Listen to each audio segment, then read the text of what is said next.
Moving ahead with lysosomes. Now lysosomes are very small size enzymes और इनमें भी single membrane होता है और इनके फंक्शंस हैं they are also known as suicide bags और डाइजेस्टिव बैग्स. वाई? बिकॉज इनमें कुछ एंजाइम्स होते हैं कि अगर सेल में कोई फॉरेन पार्टिकल एंटर करता है या फिर अगर सेल जो है वो वर्क प्रॉपरली नहीं कर रहा तो it will engulf its own cell. They help in intracellular digestion. Lysosomes intracellular digestion में हेल्प करते हैं. दे डिस्ट्रॉय फॉरेन सब्सटेंसेस और वर्न आउट सेल ऑर्गेनलीज को भी डाइजेस्ट कर लेते हैं. Digestion of bones by digesting cartilage. So इस तरीके से हम लाइसोसोम्स को सुसाइडल बैग्स भी बोलते हैं या फिर हम इनको स्कैवेंजर्स भी बोलते हैं. बिकॉज अगर cell is not working properly या कोई फॉरेन पार्टिकल आ गया है तो अपने सेल को खुद ही एनगल्फ कर लेते हैं. Next is mitochondria. Now mitochondria double membrane है. कौन सा सिंगल मेम्ब्रेन है कौन सा डबल मेम्ब्रेन है? राइबोसोम्स में तो मेम्ब्रेन है ही नहीं, वो ध्यान रखो. आउटर मेम्ब्रेन स्मूथ है. आउटर मेम्ब्रेन इसकी स्मूथ होती है बट इसके इनर मेम्ब्रेन में आपको इस तरीके से फोल्ड्स नज़र आएंगे. उन फोल्ड्स को हम बोलते हैं cristae.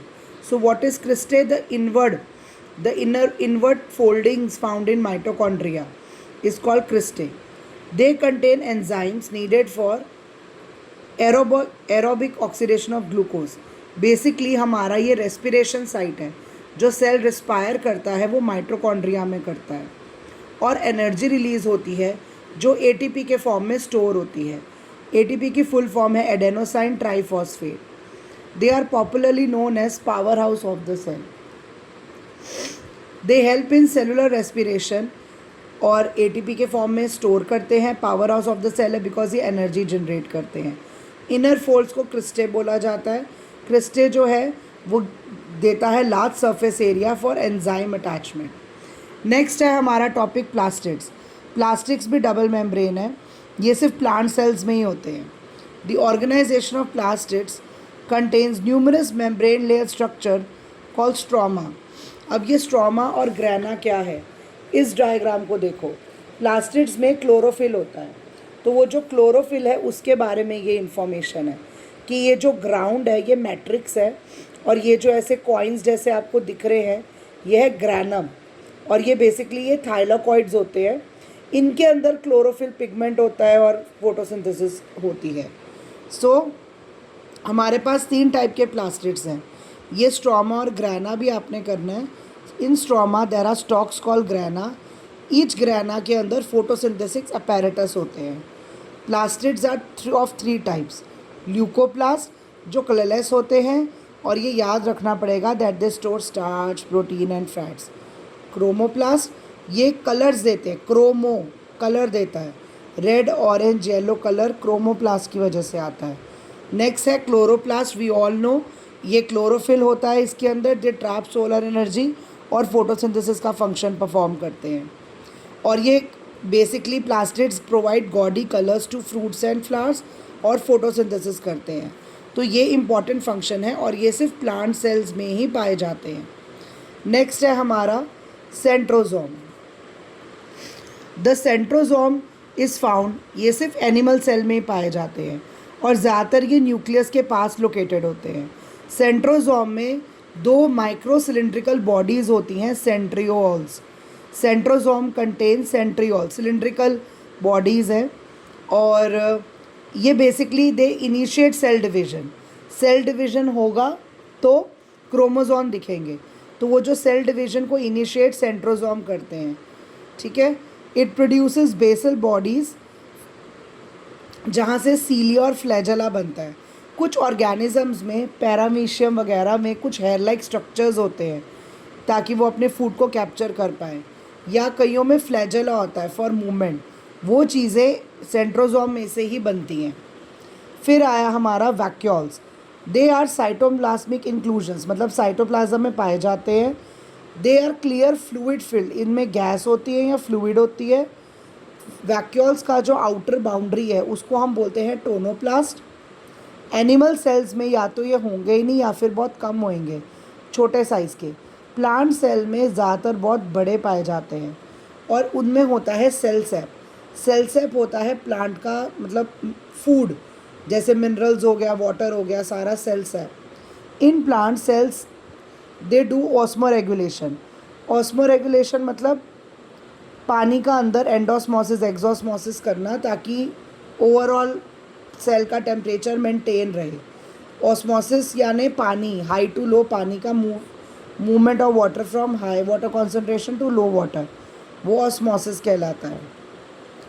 They help in the storage of food, water and other waste substances. Contractile vacuoles help in elimination of access of water from the cell.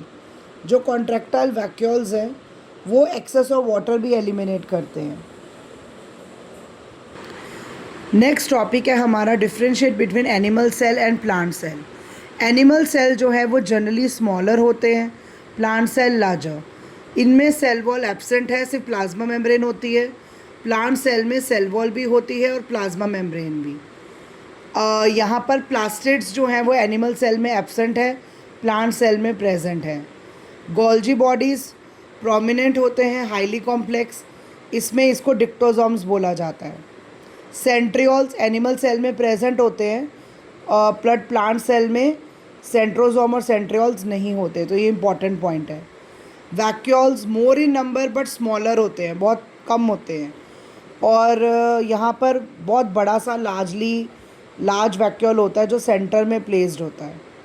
सीलिया and flagella, these structures can be seen in few cells, मतलब कुछ protozoans में हम ये structure देख सकते हैं, but these structures can be seen in small algae forms, जैसे कि वॉल्वॉक्स और क्लेमाइडोमोनास।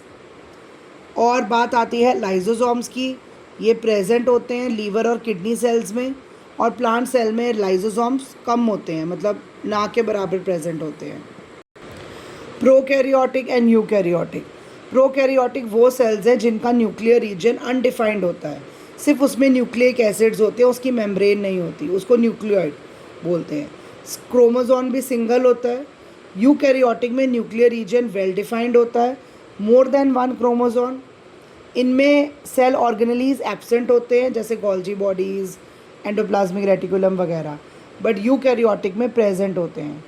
प्रोकैरियोटिक का सेल का साइज़ ये माइक्रोमीटर होता है, माइक्रोमीटर 1 to 10 माइक्रोमीटर। यूकैरियोटिक का size 5 to 100 micrometer.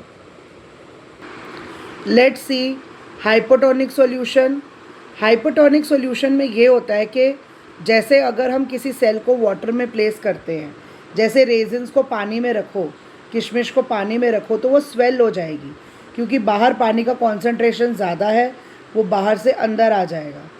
Cell will gain water by osmosis, cell swell up हो जाता है, तो वो हाइपोटोनिक सॉल्यूशन है।